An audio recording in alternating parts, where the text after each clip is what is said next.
میں یہ ضرور کہوں گا کہ اگر اس کو بڑا میں اگر باریک بینی سے بھی تھوڑا سا اندازہ لگائیں، ہم بہت سارے لوگ ہیں اگر ہم اس کو دیکھیں وہ کہیں گے کہ ایسے یہ تو کیونکہ ملٹری گورنمنٹ تھے، Yahya Khan was the one who was ruling Pakistan, اور he is the one basically جس کی وجہ سے ہمیں ڈیفیٹ ہوئی، اور نیچرلی اس کے بعد پھر جنرل AK کے نیازی کی بھی ایک لحاظ سے بات کرتے ہیں، امیر عبداللہ خان نیازی کی اگر جس طریقے سے ہم کہیں. بٹ آئی وڈ سمپلی سے وائی ڈونٹ وی سے لائک دس کہ it was a collective defeat of the entire country, ایک پوری قوم کی شکست تھی. میں اس کو اس اینگل سے دیکھوں گا آپ سے، اور بہت ساری چیزیں جب آپ دیکھیں گے رائٹ فرام دی بگننگ. اگر آپ 1947 کے اندر اگر بنگلہ دیش 4.25 کروڑ کی آبادی کا ملک تھا، اور ایسٹ پاکستان ہم کہتے ہیں، اور ویسٹ پاکستان بس 3.25 کروڑ، 1 کروڑ کا فرق تھا، 55-45 کا آلموسٹ کوئی ڈفرینس آتا تھا. وہاں پر پورے ایسٹ پاکستان میں ایک زبان بولی جاتی تھی، اور یہاں پر مختلف طرح کی زبانیں بولی جاتی تھی. تو نارملی ہوتا یہ ہے کہ جب آپ کہتے ہیں جی کہ پاکستان کی سرکاری زبان کون سی ہوگی، تو اس کے اندر اگر آپ اردو کہتے ہیں تو اردو کے ساتھ اگر میں سمجھتا ہوں کہ ہم کہتے ہیں کہ اردو اور بنگالی دونوں جو زبانیں ہیں وہ آپ کی سرکاری زبانیں ہوں گی. Things might would have been different. پھر آگے چلیے اسی کے بیس کے اوپر ہنگامے ایک لحاظ سے شروع ہو گئے. دیکھیے شیخ مجیب کے بارے میں جتنا ڈھیر سارے لوگ بات کریں، ہی واز دی ون کہ جب 1947 کی جدوجہد آزادی کی آپ بات کرتے ہیں تو یہ شخص بھی جو ہے اپنے سائیکل کے اوپر جھنڈے پاکستان کے لگا کے he had to and he used to move around and struggle for Pakistan. So much so محترمہ فاطمہ جناح کی جو الیکشن کمپین تھی اس میں شیخ مجیب نے ایک لحاظ سے بڑھ چڑھ کے ایک لحاظ سے حصہ لیا تھا. I'm talking of 1964. So مقصد میرا کہنے کا صرف یہ ہے کہ ہمیں سب کو سوچنا چاہیے جو ہم اس کو جس کو کہتے ہیں پوائنٹ ٹو پونڈر کہ جی کیا ایسی سٹیج ہوئی، کیا ایسے واقعات حالات تھے، کیا ریزنز تھے کہ جب اس حد تک وہ چلے گئے جی کہ 6 پوائنٹ کا ایجنڈا دے دیا، اٹانومی مانگ لی، اپنی فوج مانگ لی، اپنا کرنسی کی بات کر لیں، سارا جو کچھ بھی ہے. اور پھر دیکھیں نا، ایک میں ضرور آپ سے کہوں گا، جب آپ اپنے ہی ملک کے اندر کسی ایک قوم کو، ایک طبقے کو آپ مینیل سمجھنا شروع کریں، چھوٹا سمجھنا شروع کریں، بوجھ سمجھنا شروع کر دیں. 1962 کی میں آپ کو اگزامپل کوٹ کروں گا کہ جب ویسٹ پاکستان کے اندر یا جو آپ کا اوورآل متحدہ پاکستان تھا تو اس کی جو فیڈرل گورنمنٹ تھی تو اس کے اندر اگر 12 وزراء تھے تو اس میں سے ایسٹ پاکستان سے دیر واز اونلی 1 اور باقی 11 جو تھے وہ ویسٹ پاکستان کے تھے. تو نیچرلی اگر یہ چیزیں ہم اب اس ساری چیزوں کو ڈسکس کر رہے ہیں تو ڈو یو تھنک کہ یہ ہمارے جو بنگلہ دیش کے ہمارے جو دوست تھے ان کو ان بیلنس چیزیں چلیں جس کی وجہ سے چلیں، پھر ہم نے جس کو کہتے ہیں کہ یس ہم نے ان کو ایسا لیڈ کیا جی کہ ہاں وہ اس سٹیج کے اوپر ایک لحاظ سے چلے جائیں. تو میں تو یہاں تک بھی کہنے کو تیار ہوں کہ آئی وش کہ جو کچھ بھی 71 کے اندر ہوا یہ سب کچھ نہ ہوتا، کیونکہ الیکشن ہوئے، الیکشن کے اندر اگر دیکھا جائے 162 میں سے 160 سیٹیں ملی اگر شیخ مجیب کو اور 82 سیٹیں ملی اگر پیپلز پارٹی کو. بیسیکلی تو ان کا دو چیزیں پرابلم، رائٹ تو بنتا تھا شیخ مجیب کا، he should have been the prime minister of Pakistan. اور اکثر اگر آپ شیخ مجیب کی سٹیٹمنٹس بھی اٹھا کے دیکھیں جو ایک لحاظ سے بات ہوئی ہے تو ایٹ ٹائمز یو فیل کہ یہ جو کچھ بھی ہوا he was not actually in favour کی جی پاکستان کو اس طریقے سے بریک اپ ہو جانا چاہیے. فائن، ایک اٹانومی کی بات پہ کلاد آتی ہے اور there might have been okay, history شاید بڑی مختلف ہوتی ہیڈ شیخ مجیب گیون چانس کہ جی ہی شوڈ بیکم جس کو کہتے ہیں یونیفائڈ پاکستان کا پرائم منسٹر، وہ بنتے شاید ہو سکتا ہے کہ سچویشن بدلتی. مطلب گورنر صاحب ایک چیز تو طے ہے نا کہ ہمارے چلو ٹھیک ہے کچھ غلطیاں تھیں یا کچھ اس طرح اسباب ہم نے پیدا کیے، اس کا بھارت نے بھرپور فائدہ اٹھایا اور پھر اس نے حملہ بھی کر دیا اور اس نے ساری چیزیں آ گئی نا. دیکھیں جب اسمبلی کے اجلاس نہیں ہوئے باقی سارا کچھ ہوا، رشیا بیچ میں آ گیا، رشیا نے ان کو رشین ویپنز دیے، وہاں پر مکتی بہانی کو انہوں نے جس طریقے سے ٹرین کیا، ٹھیک ہے. اور اسی کے ساتھ پھر آپ یہ دیکھیں جو اب دیکھیں ایک آپ یقین مانیے کوئی 4400 کلومیٹر کی بارڈر ہے جو ایسٹ پاکستان نو بنگلہ دیش اس کی انڈیا کے ساتھ ایک لحاظ سے لگتی تھی. اس پوری بارڈر کے ڈیفنس کے لیے یا اوکے ایسٹ پاکستان کے دفاع کے لیے آپ کو اپنی جتنے ریسورسز تھی آپ نے اتنی لگانی تھی. صحیح بات. تو ایٹ میکس آپ کے پاس 38,000 کی ٹوٹل فوج وہاں پر تھی ایسٹ پاکستان کے اندر، ایئر فورس اور نیوی تو نہ ہونے کے برابر تھی. تو جیسا کہ ہم بات کر رہے تھے اگر ایسٹ پاکستان کو اگر دیکھا جائے تو انڈیا کے ساتھ جو اس کی بارڈر لگتی تھی دیٹ واز رفلی کوئی 4400 کلومیٹر تھی. اور اس 4400 کلومیٹر کی بارڈر کو ڈیفینڈ کرنے کے لیے ٹوٹل ایٹ بیسٹ آپ کی 38,000 کی اسٹرینتھ تھی مسلح افواج کی، آرمی کی بات کریں، نیوی اور ایئر فورس نہ ہونے کے برابر تھی۔ آن دی ادر ہینڈ اگر انڈیا کی بات کرتے ہیں تو دیور مور دین کوئی 4.25 لاکھ سے زیادہ ان کی اسٹرینتھ تھی، اور مکتی بہانی کو انہوں نے اس سے پہلے ہی پیچھے چھوڑ دیا تھا پاکستانی فوج کے، اور ان کا کام یہ تھا کہ جتنے بھی اگر راستے میں پل آتے ہیں کوئی اس طرح کا وہ ایسی چیز، وہ ایسی فیسلٹی، وہ انسٹالیشنز جو کہ فوج استعمال کرتی تھی اس کو انہوں نے توڑ پھوڑ شروع کی تھی، قتل و غارت شروع کر دی تھی۔ انڈر دیز انوائرمنٹس آپ یہ دیکھ لیں کہ آپ کے تقریباً کو 5-5.5 ہزار جو فوجی اس میں شہید ہوئے تھے، اور 32,000 کے قریب فوجی، اس میں سے بہت سارے وہ تھے جو کہ ایکچولی وہاں سے اسکیپ کر کے تھے، اس میں SSG کے آفیسرز بھی تھے، باقی آرمی کے آفیسرز بھی تھے، اور پھر تقریباً کو آپ کہہ لیجئے کہ 30-31 ہزار کے قریب آپ کے جو سولجرز تھے، سرٹلی وہ پھر آپ کہہ سکتے ہیں کہ POW آپ بن گئے تھے۔ تو میں جو آپ نے سوال انیشلی کیا تھا نا، یہ انوائرمنٹس تبھی کریٹ ہوتی ہیں جب کسی ملک کے اندر حالات ٹھیک نہیں ہوتے، اور پھر بیرونی قوتوں کو موقع ملتا ہے تو پھر وہ ایک لحاظ سے سامنے آتے ہیں، اور پھر جو کچھ ہوا اس وقت ایسٹ پاکستان میں، if you remember Indira Gandhi نے اس کے بعد یہ کہا تھا کہ ہم نے جو 2 قومی نظریہ ہے، 2 قومی نظریہ کیا تھا کہ ہندو اور مسلمان جو ہیں یہ دونوں علیحدہ علیحدہ قومیں ہیں، ان کے ریچولز مختلف ہیں، ان کے رسمیں مختلف ہیں، کھانے پینے کا ٹوٹل انداز مختلف ہے، ان کی عبادات مختلف ہیں، ان کے عادت و اطوار، ان کا پہناوا، ہر چیز مختلف ہے۔ That is exactly what it was, and she said جی کہ ہم نے جو 2 قومی نظریہ تھا اس کو خلیج بنگال میں دفن کر دیا۔ So that man they never accepted 24 سال اگر ہم ایک لحاظ سے کٹھے رہے، اینڈ فائنلی اس کے کچھ دنوں کے بعد پھر آپ کہہ سکتے ہیں کہ بنگلہ دیش جو ہے معرض وجود میں آ گیا، اور دین جو ویسٹ پاکستان تھا it converted into okay as a whole Pakistan کے اندر۔ تو یہ ساری بات میں سمجھتا ہوں کہ جو آپ 16 دسمبر 71 کے ساتھ جو جڑے واقعات ہیں، میں اس کی جس طرح ہم نے ڈسکشن کیا آپس میں۔ کل صاحب اب ہم آتے ہیں اب 16 دسمبر 2014 کو، اور یہ بھی ایک بہت بڑا ثانیہ ہے، اور یہ بھی اسی طرح ہمارے جسم کو، روح کو چھلنی کر گیا، معصوم بچوں کو، نہتے بچوں کو دہشت گردوں نے نشانہ بنایا، اور مطلب اس طرح کی مثال پوری دنیا میں نہیں ملتی۔ تو اس واقعے کے حوالے سے آپ کیا کہیں گے کہ یقیناً اس میں بھی ہم بیرونی ہاتھ جو ہیں وہ ان کو ہم نظر انداز نہیں کر سکتے، یہ ایک بہت بڑا معاملہ یقیناً ایک بہت بڑی پلاننگ کے تحت ہوا ہوگا، کیونکہ کسی عام جگہ پر انہوں نے حملہ نہیں کیا تھا۔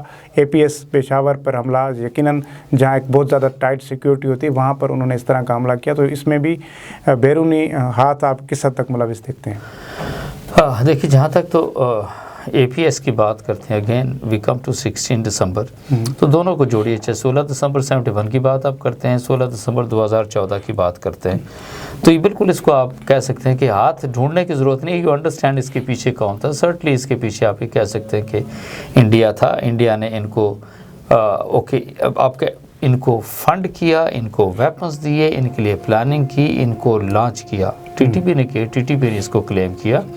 عمر خراسانی کہتے ہیں کہ ہی واز بیہائنڈ آل دس، اور ہر جو آپریشن جیسے یہ چل رہا تھا تو اس کی ایک ایک چیز کو مانیٹر کیا جا رہا تھا۔ All the terrorist they were in communication back in Afghanistan, اور سیم جو تھی وہ پاکستان کی بیسیکلی استعمال ہو رہی تھی، اور وہ کچھ صدرن پنجاب کی کوئی عورت تھی ایکچولی اس کے نام کے اوپر تھی، اور جو ٹیرورسٹ اس کے اندر آئے تھے آپ یہ دیکھ لیجئے کہ ایک چیچن تھا اس کے اندر، اور اس کے اندر 2 افغانی تھے اور 3 جو تھے وہ عرب تھے، 6 اچھا کچھ لوگ کہتے ہیں 7 تھے، بٹ بیسیکلی 6 ہی ایکچولی ایک لحاظ سے آتے ہیں۔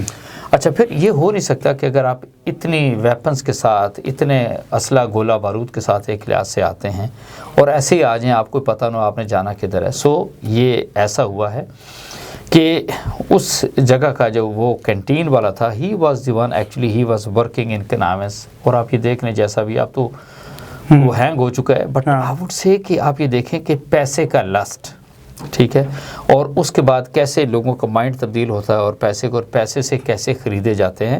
میں نے پھر اسی جملے پہ آپ کے ساتھ آؤں گا، جب تک گھر کے اندر سے کوئی نہ ملا ہو باہر سے کوئی داخل ہو نہیں سکتا، اور یہی ایگزیکٹلی ہوا اس APS کے سلسلے کے اندر۔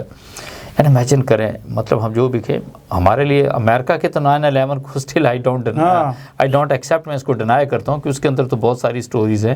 ہمارا تو اٹ از ویری کلیئر کہ یہ 9/11 تھا جو 16 دسمبر 2014 کو ایک لحاظ سے ہوا، اور میں ایک آپ سے عرض کروں گا، ہم اپنے بچے وہاں پر بالکل کوئی شہید ہونے کے لیے نہیں بھیجے تھے ہم، ٹھیک ہے، ان کو کہتے ہیں جی اوکے، مطلب ایسی موت ایک لحاظ سے آگے جو شہادت سے بھی بڑھ کے ان بچوں کے لیے 8 سے 18 سال کی عمریں تھی، اور لمحوں کے اندر ہمارے 132 کے قریب بچے اور پھر ان کا سٹاف ملا لیں 16-17 وہ چلے گئے، تو 149 کا کوئی چھوٹی کیجولٹی ایک لحاظ سے نہیں. بالکل آپ نے ٹھیک کہا کہ جی پوری دنیا کے اندر دیکھیں ایکچولی چوتھا بڑا یہ اس طرح کا تھا جو سکولز کے اوپر ایک لحاظ سے اٹیک ہوا، چوتھا اوورال سیریز کے اندر. لیکن یہ اتنا بڑا نقصان آپ کا ہوا، ٹھیک ہے میں یہ تو کہہ سکتا ہوں کہ آن دیٹ ویری ڈے تقریباً کوئی 1100 کے قریب اسٹوڈنٹس اور سٹاف وہاں پر موجود تھا، لیکن اگر 150 آپ کہہ سکتے ہیں کہ ان میں سے شہید ہو گئے، still they were able to save so many, زخمی جتنے ہوئے سارا فورسز نے جلدی آپریشن کیا اور ان کو مار دیا. بات صرف وہی آ جاتی ہے نا کہ سب کچھ ہوا ہی کیوں. جیسے ہم 16 دسمبر 1971 کو ہم فیل ہوئے تھے، لائک وائز ہماری پوری اسٹیٹ 16 دسمبر 2014 کو فیل ہوئی. ہم اپنے بچوں کو پروٹیکٹ نہیں کر سکے. ہم نے اپنے بچوں کو پڑھنے کے لیے بھیجا تھا، میں پھر کہتا ہوں ہم نے ان کو شہید ہونے کے لیے نہیں بھیجا تھا. ہاں جب وہ بڑے ہو جاتے وہ ڈیسائیڈ کرتے کہ انہوں نے ایف سی میں جانا ہے، رینجرز میں جانا ہے، پولیس میں جانا ہے، فوج میں جانا ہے، ایئر فورس میں جانا ہے، نیوی میں جانا ہے، اپنے وطن کی حفاظت کرتے ہوئے دشمن سے لڑتے ہوئے سینے پہ گولی کھاتے ہیں، شہید ہوتے ہیں. Fine, this is good enough. But وہ 8 سے 18 سال کے بچے، اور آپ یہ دیکھیں وہ کتنے مطلب جانوروں سے بدتر وہ مخلوق تھی. دیوار جس کو کہتے ہیں کہ دیوار ریبٹ ڈاگز جس کو کہا جائے، ٹھیک ہے نا. اور واقعی وہ اس دن وہ جو ریبٹ ڈاگز تھے وہ کتوں کی موت میں سمجھتا ہوں کہ ان کو ہماری ایس ایس جی نے ایک لحاظ سے مارا ہے. بالکل اس میں کوئی شک نہیں. اینڈ یس میرا خیال ہے اس سے بھی زیادہ ان کے ساتھ سخت سلوک ایک لحاظ سے ہونا چاہیے تھا. لیکن اب چاہے وہ جو بھی ہے وہ 132 چراغ ہمارے جو ہیں وہ میں آپ سے کہوں گا کہ ایک لحاظ سے وہ گل ہو گئے. اچھا جس طرح بھی آپ دیکھا جائے صحیح بات ہے. کرن صاحب ایک اور چیز بھی ہے کہ اس ایک بہت بڑا واقعہ تھا اور ظاہر اتنا بڑا ثانیہ کہ اس دن تو کم سے کم ہمارا تو پورا ملک رو رہا تھا، لہو لہان تھا، ہر کوئی خون کے آنسو رو رہا تھا. اس وقت ہم نے دیکھا کہ ہماری پولیٹیکل لیڈرشپ بھی ایک پیج پر آ گئی، ہمارے سب لوگ جو ہیں وہ ایک مل کر ایک نیشن بن گئے. پھر یہ جو بھی تھوڑے بہت ہمارے بیچ میں جو تفرقات ہیں وہ بھی ختم ہو چکے تھے. تو کیا ہم انتظار کر رہے تھے کہ اس طرح کا واقعہ ہو تو پھر ہمارے اختلافات ختم ہوں گے، پھر ہم ایک پیج پر ایک قوم بن جائیں گے؟ اور پھر اسی کے نتیجے میں ہوا کہ ایک بہت بڑا ہم نے آپریشن کیا اور دہشت گردوں کو ختم بھی کیا، اور آج پاکستان میں کافی حد تک امن امان آیا ہے. تو وہ اس واقعے کی وجہ سے کیا صرف اس کا انتظار کر رہے تھے ہم کوئی ایسا معاملہ ہو تاکہ ہم من حیث القوم جس کو کہتے ہیں نا، ہم ایسے لوگ ہیں ہم انتظار کرتے ہیں کہ نہیں اچھا وہ فلاں کا ڈیمیج ہو گیا، فلاں کا ہوا نہیں میں تو بچا ہوا ہوں. ہاں ہم یہ کہتے ہیں او ہو دوسرے کے گھر میں پرابلم ہو گئی، نہیں میرا گھر سلامت اور بچا ہوا ہے. ہمیں اس سے نکلنا ہوگا اور ہمیں صرف اور صرف پاکستان کے بارے میں سوچنا ہے. یو آر ایبسولوٹلی رائٹ جو آپ نے بات کی ہے کہ ہاں 16 دسمبر 2014 کے بعد سارے ایکشن ایک دم سے ہو گئے. پھانسیوں کے اوپر سے جو ٹیرورسٹ تھے ان کے اوپر پابندیاں ایک لحاظ سے ختم ہو گئیں. ملٹری کورٹس کا آپ نے قیام ایک لحاظ سے لے کر آ گیا. آپ نے آپریشنز کو تیز کیا اور پھر آپ کو جی بالکل 3 سے 4 سال کے اندر آلموسٹ آپ نے 95% دہشت گردی کو اس ملک کے اندر ختم کر دیا. دہشت گرد ابھی بھی اس وقت موجود ہیں کیونکہ انڈیا ان کے پیچھے ہے اور وہ بڑے شد و مت سے اسپیشلی سی پیک کے خلاف بھی کام کر رہا ہے. بٹ آپ سمپلی سے کہ یہاں اس کیس کے اندر اس نقصان سے بچا جا سکتا تھا اگر یہ نیشنل ایکشن پلان بھی دیکھیں. دہشت گردی تو آپ یہ کہہ لیجیے نا کہ 2004-05 سے تو بڑی سیریس پاکستان کے اندر ہو رہی تھی. سو اس کا مطلب ہے کہ ہمیں وہ سارے انتظامات پہلے کر لینے چاہیے تھے. انٹیلیجنس کا کوآرڈینیشن ہمارے ملک کے اندر ہو جانا چاہیے تھا. اچھا اسی کے ساتھ پھر ٹیررسٹ کو ڈیل کیسے کرنا ہے ان ساری چیزوں کو. لیکن اس ویری ویری انفارچونیٹ ہمارا اتنا زیادہ نقصان ہوا اور یہ وہ نقصان اسپیشلی ہمارے بچوں کا جو ہوا، ہمارے ٹیچرز کا جو ہوا، ان کی پرنسپل کا ہوا. میں سمجھتا ہوں کہ یہ وہ نقصان ہے وچ از ریئلی ریئلی ارریپیریبل. یہ کبھی ہو ہی نہیں سکتا پورا زندگی میں. آپ کا اگر کوئی مالی نقصان ہو وہ تو پورا ہو جاتا ہے، جانی نقصان اور اسپیشلی اس طرح کے معصوم اور نہتے بچے جن کو ہم پڑھنے کے لیے بھیجیں اور پھر ان کے ننے لاشیں اٹھائیں. Is very difficult. Let me tell you, کہنا بڑا آسان ہے. ایک چھوٹے بچے کا جو کفن ہے جی وہ بہت ہیوی ہوتا ہے. اٹس ان ایبل کہ کوئی اس کو اٹھا سکے. It's very difficult. اور یہ ان ظالم درندوں نے، اور یس انڈیا اس کے پیچھے تھا، انہوں نے ہمارے دل کے اندر زخم دیے ہیں. انہوں نے ہمارے سینے کے اندر خنجر گھوپے ہمارے سارے پاکستانیوں کے دل کے اندر. میں آپ سے یہ بتاؤں یس وی آل فیل ہرٹ 16 دسمبر 71 کی وجہ سے بھی اور اس سے بھی زیادہ 16 دسمبر 2014 کی وجہ سے. It pains. Let me tell you, میں آپ سے بتاؤں میں جب دسمبر کا مہینہ چڑھتا ہے تو میں دن گننا شروع کرتا ہوں اور مجھے فیل ہوتا ہے کہ نہیں دیر از some thing seriously which has gone wrong few years back and it پینز. میں آپ سے بتاؤں اور یہ وہ پین ہے. آئی وش کہ ہماری حکومتوں کی میں بات کروں. لیکن اگر آپ یہ کہیں اچھا بھی وہ دہشت گردی ہے تو فوج اس کو صرف سنبھالے گی. بھی فوج اکیلے کس لیے سنبھالے گی؟ پورے ملک نے ساتھ ہونا ہے. جس کی جو ذمہ داری آتی ہے اس کو وہ ذمہ داری پوری کرنی چاہیے نا. اگر آپ کی پولیس ہے پولیس کو آپ نے اس کو اکوپ کرنا چاہیے. اگر آپ کے انٹیلیجنس ادارے ہیں ان کا آپس میں ربط ضبط اگر اب یہ حکومت آ کے کر رہی ہے بھی اس سے پہلے ایک لحاظ سے کوئی نہیں کر سکا. سو مقصد کہنے کا یہ ہے وہ ہمارا جو لیوک وارم ریسپانس ہے, ہمارا جو سست ریسپانس ہے, ہمارا یہ ہے جی کہ اس کے گھر آگ لگی نہیں, میرا گھر تو فی الحال ٹھیک ہے نا, بچا ہوا ہے. So we don't do anything and all those who are responsible جن کو کرنا چاہیے وہ آرام سے بیٹھے رہتے ہیں. اچھا جی کرنل صاحب ایک اور چیز بھی ہے کہ چلے ٹھیک ہے کہ اس کے بعد ہم سب اکٹھے ہوئے اور ہم نے دہشت گردی کی کمر توڑ دی ہے اپنے ملک میں, لیکن یہ بات تو طے ہے کہ اس کا جو محرک ہے, اس کی جو وجوہ ہے, اس کا جو سبب ہے وہ انہی بچوں کا خون ہے. وہ بچوں کا خون ناحق جو بہایا گیا اس خون نے ہمیں جذباتی بھی کر دیا لیکن ساتھ ساتھ ہمیں متحد بھی کر دیا.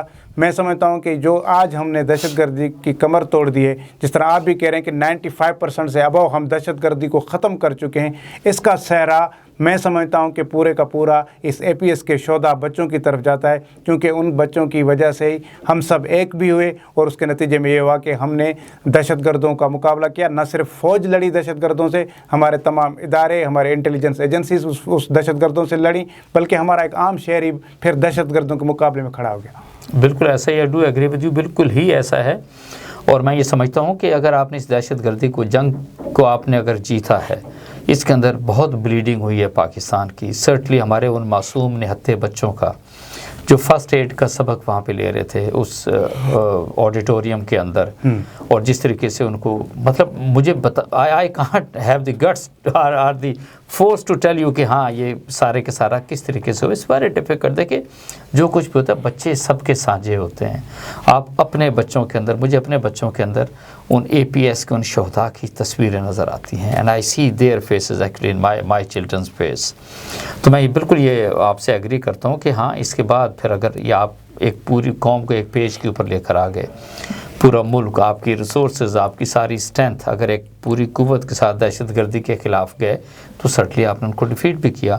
لیکن آج اس کے 6 سالوں کے بعد آپ اپنے ملک کے اندر دیکھیں, آپ کو وہی ڈیوائڈ نظر آتا ہے, پولیٹیکل انسٹیبلٹی نظر آتی ہے, وہی قوتیں نظر آتی ہیں علیحدہ سے تقسیم ہوتی ہوئی, اور پھر آپ یہ دیکھتے ہیں کہ ایٹ لیسٹ خدا نہ کرے کوئی اور نقصان ایک لحاظ سے پاکستان کا نہ ہو جائے. میرا خیال ہے ہم گزرے ہوئے کل سے کوئی سبق سیکھتے کوئی نہیں, ہمارے ساتھ جو کچھ بیت چکی ہے we don't take any lesson from that, اور وہی ہمارے لیے بڑا ایک لحاظ سے تکلیف دہ ہارمفل ہوتا ہے اینڈ سبسیکوئنٹلی میرا خیال ہے وہ ہمیں بہت نقصان پہنچاتا ہے. آخر میں کرنل صاحب بتائیے گا کہ اب اس وقت اسٹریٹجکلی اور ڈیفنس کے حوالے سے, مطلب فارن جو ریلیشنز کے حوالے سے, ہر لحاظ سے اس وقت ہم کتنے محفوظ ہیں, ہم دشمنوں کے مقابلہ کرنے کی اب کتنی حد تک اب ہم صلاحیت رکھتے ہیں. اور دوسری چیز یہ کہ اب اس طرح کا واقعہ نہ ہونے کی یا اس طرح کا حملہ نہ ہونے کے اب کتنے چانسز ہیں کہ ہم نے خود کو کتنا ڈیولپ کر لیا ہے, آپ سمجھتے ہیں کہ اب اس طرح نہیں؟ میں محسوس کرتا ہوں کہ we still have to be very vigilant, کیونکہ اگر آپ تھوڑا سا سست ہو گئے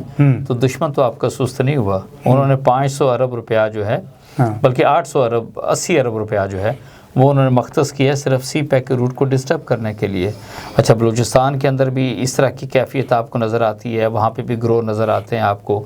نارتھ وزیرستان کے اندر اس وقت بھی آپ کو ٹربل نظر آتی ہے, اینڈ یو نیور نو کہ بہت سارے سلیپنگ سیلز اس وقت مختلف شہروں کے اندر موجود ہوں. So we ought to be very careful being the citizen, responsible citizen. ہمارا بھی کام بنتا ہے, ہم اگر کوئی مشکوک سرگرمی دیکھتے ہیں, کسی مشکوک شخص کو دیکھتے ہیں, کوئی گاڑی ایسی دیکھتے ہیں, we must immediately report to the police, army کو انفارم کریں. اینڈ ہمیں we still need to be very alert. ہمارا یہ اچھا ہو گیا حکومت نے ابھی کیا ہے کہ جتنے بھی انٹیلیجنس ایجنسیز پورے ملک کے اندر کام کر رہی ہیں وہ بالکل ایک ہی جگہ کے اوپر ایک لحاظ سے مل کے کام کریں گے. ایک بڑا میرا خیال ہے بہتر ایک لحاظ سے وہ ایک راستہ نکلے گا, اور جہاں پہ ساری انفارمیشن اکٹھی ہوگی پھر آپ اس کو انالیسس کریں گے, پھر آپ نے جس طرح کو کوئی ایکشن کرنا ہے, action is going to be certainly fast. لیکن اسٹل آئی وڈ سے کہ yes we need to be very alert. ہمیں اپنے جتنے ادارے ہیں other than the armed forces, ہمارے دوسرے ادارے جو ہیں قانون نافذ کرنے والے ادارے، ہمیں ان کو اور اسٹرینتھن کرنا ہوگا، ان کی ٹریننگ پہ ہمیں اور زور دینے کی ضرورت ہے، ان کو latest weapons, latest equipment, intelligence based جو آرگنائزیشن ہیں ان کو میرا خیال ہے ہمیں اور زیادہ بہتر ایک لحاظ سے کرنا ہے، اور ان کو ٹوٹل وہ جو جس کو کہتے ہیں نا کاؤنٹر ٹیررزم کے اوپر جانا، اور فور دیٹ میٹر وہ جو کاؤنٹر سیکیورٹی میجرز لیتے ہیں جو بریچ کوئی ہوتا ہے اس کے خلاف میرا خیال ہے ان کو زیادہ بہتر طریقے سے امپلائے کرنا پڑے گا. That is very important. We don't have to be, بالکل ہمیں سست ہونے کی ضرورت نہیں ہے. We don't have to sleep over these things. We have to be alert, we have to be agile, اور ہمیں ہر حال میں الرٹ ہو کے ان سارے کا مقابلہ کرنا ہے. کرنل اسد محمود صاحب بہت شکریہ، آپ نے ہمارے لیے وقت نکالا. ناظرین، آج ہم نے بات کی 16 دسمبر 1971 کی، جب پاکستان کو 2 لخت کیا گیا، اور اس کے بعد پھر ایک اور زخم جو ہمارے سینوں پر لگایا گیا، وہ 16 دسمبر 2014 کو APS پشاور میں جو اسکول پر حملہ ہوا اور بچوں کو شہید کیا گیا. یہ یقیناً یہ دونوں ایسے دکھ ہیں، دونوں ایسے درد ہیں جو ہم کبھی بھی نہیں بھول پائیں گے. وہ بھی زخم تازہ تھا اور یہ بھی زخم تازہ ہے، وہ بھی درد تازہ تھا اور یہ بھی درد تازہ ہے. لیکن ہم نے بحیثیت قوم ہمت نہیں آ رہی، ہم بحیثیت قوم آج بھی دہشت گردی کا مقابلہ کر رہے ہیں. ہم بحیثیت قوم ہم ڈٹے ہوئے ہیں اس دشمن کے سامنے جو ہمیں تباہ کرنا چاہتا ہے، یا جو ہمارا ملک کو یا اس دنیا پر نہیں دیکھنا چاہتا. تو ان کے مذموم عزائم کو ناکام بنانے کے لیے ہم سب ایک پیج پر ہیں، اور اس حوالے سے ہمارے تمام انسٹیٹیوشنز کو بھی ایک پیج پر آنا ہوگا، کیونکہ ہم اب مزید اس طرح کی قربانیاں جو ہیں وہ نہیں دے سکتے. ہاں، اگر دشمن سمجھتا ہے کہ وہ طاقتور ہے تو پھر ان کو ہمارے بڑے لوگوں سے طاقت کو طاقت سے لڑا جاتا ہے. بچوں کے ساتھ لڑ کر پتہ نہیں اس نے کیا ثابت کرنے کی کوشش کی، لیکن پھر بھی ہمارے بچے بھی لڑے. وہ معصوم بچے جن کے ہاتھ میں بندوق نہیں تھی، قلم تھا، اس قلم سے بھی وہ لڑا ہے اور آج بھی لڑ رہا ہے. اور آگے بھی اس قوم کا ایک بچہ جو ہے وہ اپنے ملک کے دفاع کے لیے لڑے گا اور اپنی جان کا نذرانہ دیتا رہے گا. اور ساتھ ساتھ ہم اس پروگرام کے توسط سے خراج تحسین پیش کرتے ہیں ان تمام شہداء کو جنہوں نے اپنے لہو کا خراج دے کر اس سرزمین کو پرامن بنایا. اور اس کے ساتھ ساتھ خاص طور پر میں سب سے زیادہ جو خراج پیش کروں گا وہ ان بچوں کے پیرنٹس کو، ان کے والدین کو، ان کے ماں باپ کو، کہ جنہوں نے صبر کا دامن تھامے رکھا، جنہوں نے حوصلے کے ساتھ اپنے بچوں کی شہادتوں کو قبول کیا، اور آج بھی وہ ان پر فخر کرتے ہیں. ان بچوں پر ہمیں بھی فخر ہے، ہم سب لوگوں کو فخر ہے کہ ان بچوں نے اپنی ننھی سی عمر میں، انہوں نے ابھی کچھ دیکھا بھی نہیں تھا، ابھی تو وہ پڑھ رہے تھے، ابھی تو ان کے خواب ہی انہوں نے ان کی تعبیر کے لیے وہ ابھی انہوں نے سفر شروع کیا تھا کہ ان کے پہلے ہی ان پھولوں کو توڑ دیا گیا، ان پھولوں کو مرجھایا گیا. لیکن پھر بھی ہمارے حوصلے پست نہیں ہیں. آخر میں صرف چند اشعار انہی بچوں کے لیے اسی حوالے سے پیش کر کے آپ سے اجازت چاہوں گا کہ کوئی لہو میں تو کوئی کتاب مٹی میں، کوئی لہو میں تو کوئی کتاب مٹی میں، ملا ہے زیست کا سارا نصاب مٹی میں. عجیب ظلم کی آندھی چلی ہے میرے وطن میں، چلے گئے ہیں بہت سے گلاب مٹی میں. جو والدین نے بچوں کے واسطے دیکھے، جو والدین نے بچوں کے واسطے دیکھے، بکھر کے رہ گئے وہ سارے خواب مٹی میں. اللہ حافظ. A1 TV، سب پہ نظر، اندر کی خبر.